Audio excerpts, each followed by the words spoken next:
Hello everyone and welcome to the final readathon wrap-up for the month of March. Well, we are in March for the month of February. This readathon took place in February. It took place for the entire month of February. This is one that as I was scrolling through Instagram, I came upon it. This is the Instagram handle is the Swoony Readers, and this is the Rom Com Swoonathon Bingo. This is a 5x5 bingo cards. There are 25 prompts. Not all of them are reading prompts. Okay, so there are 4 non-reading prompts, 21 reading prompts. I did not complete everything, but I do have them here, and I did get at least one bingo. So let's go ahead and delve into this, and I'm just going to go completely in order of the prompts. So prompt number 1 was to read a book that has a workplace setting. For this one, I went with an ebook titled Snowbound Secrets by Jordana Pierce. This does take place in work. We have the main female character who is taking the position of her dad, who's kind of been forced out of the company due to certain situations. The main female character starts to get threats because this company has been involved in, or rumors have been involved in, not such great things. She ends up with a severed animal head at her home, and so she has to get bodyguards. So this is a bodyguard romance that takes place at her work of business. This has 2 timelines, one leading up to the sex scene and a little bit after, and then the second timeline takes place like a year later, right around Christmas. So it is a workplace setting. And I ended up giving that one, again, 3 stars, 100 pages. So prompt number 2 is to read a Grumpy Sunshine book. For this one, I went with Recipe for a Charmed Life by Rachel Linden. This one is definitely a Grumpy Sunshine. He is very closed off and reserved, does have that grumpiness. He is holding a past mistake against himself, will not forgive himself, even though in certain situations other people have forgiven him, but he will not move forward and forgive himself and learn. And I mean, he has learned from it, but he still beats himself up over it, which makes him grumpy. The main female character is Georgia, and she is here trying to regain her cooking flair spark. In Washington, she's trying to regain her spark. That's where she meets him, and she is very much a charming individual, so this is very much a Grumpy Sunshine. 4 stars, 362 pages. Prompt number 3 was to read a YA book. So for this one, I did an ebook titled Fake Dates and Mooncakes, written by Cher Lee. This is a male-male romance. They are both 17, although one does turn 18. This is fake dating, while one of them they go to one of the boys' family members' wedding reception type situation. He is already out, and his family already knows that he is gay, and he doesn't want to keep getting questioned as far as where his new boyfriend is at. So that's the situation there as far as why he does a fake dating situation. The other one, the other young man is dealing with grief. It's about the year anniversary of the passing of his mother from a disease, and he wants to enroll in this autumn, I think it's an autumn festival that takes place in Chinese culture, where he wants to make mooncakes to honor his mother, and hopefully he can win. This other young man lives with his aunt and cousins above the restaurant that his aunt owns, and so he wants to earn money to help his aunt with her restaurant. Very, very sweet book. I gave this one 4 stars, and it was 362 pages. No, excuse me. I still gave it 4 stars, but this one was 262 pages. I gave you the pages for Recipe for a Charmed Life. Oh my heck. 262 pages for Fake Dates and Mooncakes. Prompt number 4 was to let loose. I did do this non-reading prompt. So for me, letting loose is just relaxing. So I just relaxed. I read. On this particular day, I had a bowl of popcorn and a Diet Coke. So for me, that's as let loose as I get. So moving on, number 5 is to read a meet cute. For this one, I read an ebook titled Sloth. This is book number 2 in a Sinner's Fairy Tale retelling series. Each book is written by a different author. These take childhood fairy tales and retell them to an erotic adult version. So this particular one is titled Sloth and was written by A.J. Blackburn, and this is a retelling of Cinderella. You do have domestic abuse and gaslighting in this one, as well as a hostage situation. The meet cute situation takes place at a gym. And it is very cute. And it does say in the book that this was a meet cute. So that's why I'm tagging it, because it does say in the book that it was a meet cute situation. So anyway, book number 6, or prompt number 6, was disability rep. For this one, I'm also taking this as mental disability and sickness. And I read book number 1 in the Sinner's Fairy Tale Retelling series, titled Gluttony. Oh, Sloth, I gave 5 stars, once 169 pages. Now back to Gluttony with the disability rep. The disability rep in this one, it's a Little Red Riding fairy tale retelling, again, erotic, and the disability that I'm classifying this under is split personality. It is due to childhood drama, and this can be very debilitating. So that's why I'm calling it under this with disability rep. It is, again, childhood drama. This one is due to emotional and physical abuse. So it is very heavy in that. So please be aware of that. Again, Little Red Riding Hood retelling. I'm stumbling over my words. 5 stars, 149 pages, very steamy. So 18 or older, definitely for those books. Prompt number 8 was to read a book with a found family. For this one, I decided to go with Rough Touch by Willow Winters. This is the discreet version. I'm trying to collect these covers. I love the simplicity of these covers. This is written by Willow Winters. So the actual title is Rough Touch. It's the name of the main characters on the front, which is Cain and Ava. This is, as far as the found family, I'm considering it like a found mafia family. The main male character, Cain, was in a mafia family. You find out they're all dead. He's trying to find a new mafia family. He finds one. Things are questionable. So he questions about going to another mafia family. So he wants to be a part of a mafia family because he's good at being like the muscle of a mafia group. And so he's trying to find that mafia family where they've got your back. But if you backstab him, you're dead. So this one does have sex trafficking in this, so please be aware of that.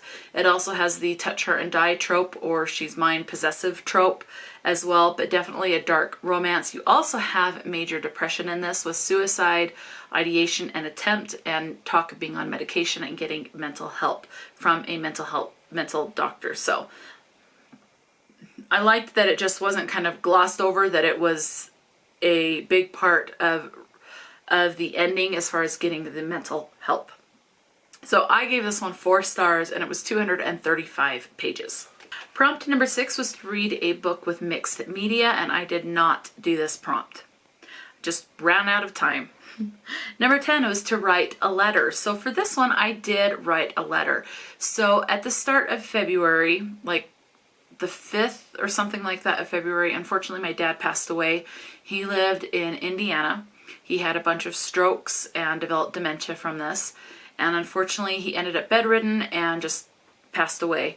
So when I found out, I contacted my uncle and, to see who all would be going to the funeral.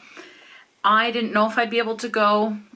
But then I thought, you know what? No, this is my dad. I'm going to go. Even if I have to put it on my credit card, I'm going to go to the funeral in Indiana. And my uncle said he was going to go and we would fly together, so he was booking the flights, and then I said, I will transfer you or pay you money. I'll get money and give you cash or something when we meet at the airport. I got a message from my uncle saying, you do not need to pay me. Your grandpa, so my dad's dad, my grandpa, paid for my plane ticket from Utah to Indiana, as well as my hotel ticket. So I wrote my grandpa a letter, just saying thank you and how much I greatly appreciated that. He also gave my uncle money to pay for food and anything else. So my grandpa covered that whole trip for my dad's funeral. So, and I know that my grandpa wanted to go, but his health and his wife, so my grandma, there's no way they could survive a trip like that. It would be way too detrimental and hard on them. So they unfortunately had to stay. But I did write a thank you letter to my grandpa. I actually wrote another letter, and this one was to my aunt, who happens to be my dad's sister, elder sister, because her birthday was at the end of February or start of March. I can't remember. It's within like that week is what I'm thinking, but for the last week of February. But I wrote a birthday letter or a birthday card to her. So that's twice that I fulfilled that prompt. Prompt number 11 is to read a book that has a second chance romance, and I did not complete this prompt. Prompt number 12 was to read a fake dating book, and I did talk about the fake dates and mooncakes. That does have the fake dating situation, but that's the only one that I read, and I used that one for a different prompt. So there's no other fake dating book that I had that fulfilled this prompt. Prompt number 13 was the free space. So you don't need to read for the free space, but I always go the extra bit on these. So I was bound and determined I was going to get a book to fit this. And my thinking was, if there's a book that I can't get to fit any of the other prompts, or will fit another prompt, but I already had a book fulfill that prompt, then I will use it for the free space. And that's what I did. So the book that I'm using for the free space, even though I didn't need to, but I did, is Fangs by Sarah Anderson.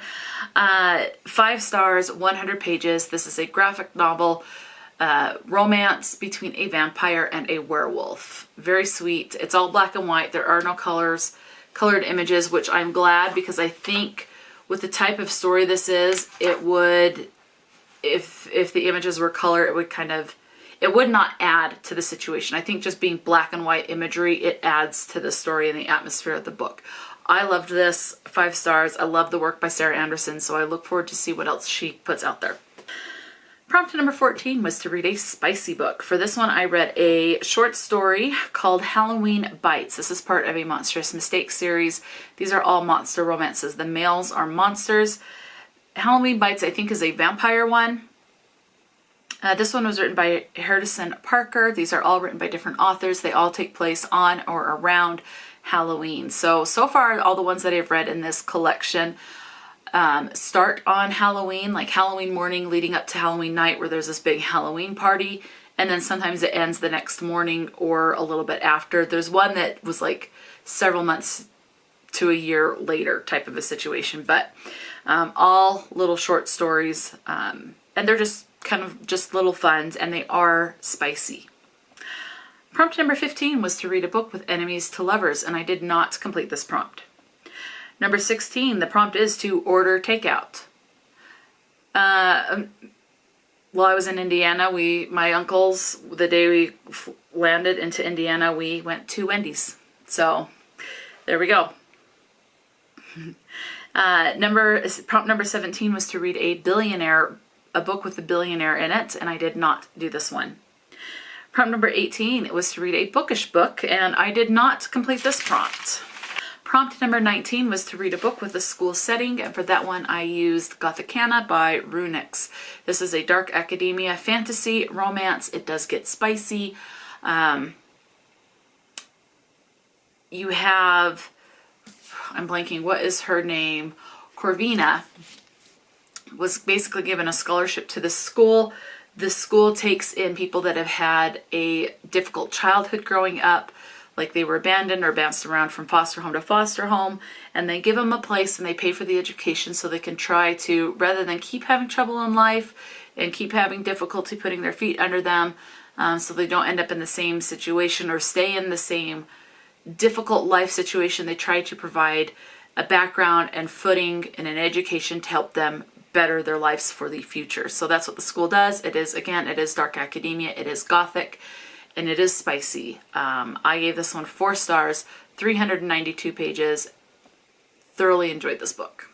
Prompt number 20 was to read a book with a celebrity in it, and I did not complete that prompt. Number 21 is to read a love triangle. Nope, didn't read that one. Prompt number 22 I did complete, and that is to treat your shelf. Yeah, I obviously did that one. There, not a month goes by that I don't. So, so that one that was an obvious, pretty much easy peasy, gimme. Yeah, easy. Anyway, moving on, the final 3 prompts, and I did not complete these last 3 prompts. We have number 23, to read a book with a time span, number 24, with an age gap, and 25, in a small town. I just ran out of time and didn't complete any of these other prompts. So those are the 25 prompts. So out of the non-reading prompts, I completed 4 out of 4 at 100%. The reading prompts, I completed 9 out of 21 at a 42% completion rate. So for this readathon, I read 1,414 pages. So with 29 days in February, that works out to be about 48 and about 3/4, so just shy of 49 pages per day. So I have 3 books with a 2 books with a 3-star rating, 4 with a 4-star, and 5 with a 3-star. So 37 stars issued with 7 books. No, that's 9. I did my math wrong. Hang on. That looks better. Okay, so 37 books, or 37 stars with 9 books read. That works out to be a 4.11 average. So a pretty good readathon. This one was fun. I liked the prompts, and I look forward to see the Swoony readers on Instagram if they're going to be doing any other readathons in the future. I hope they do. This one was fun. So I will list the Instagram handle in the description box in case you want to follow them and check it out, see what else they do in the future, and go from there. So let me know, have you read any of these books? Did you participate in the Rom Com Swoonathon bingo? That is a tongue twister. Did you participate? Did you not? Did you even know about it? Let me know. Talk to me in the comment section below. And until next time, stay true to yourself and enjoy a good book. And I'll talk to you later.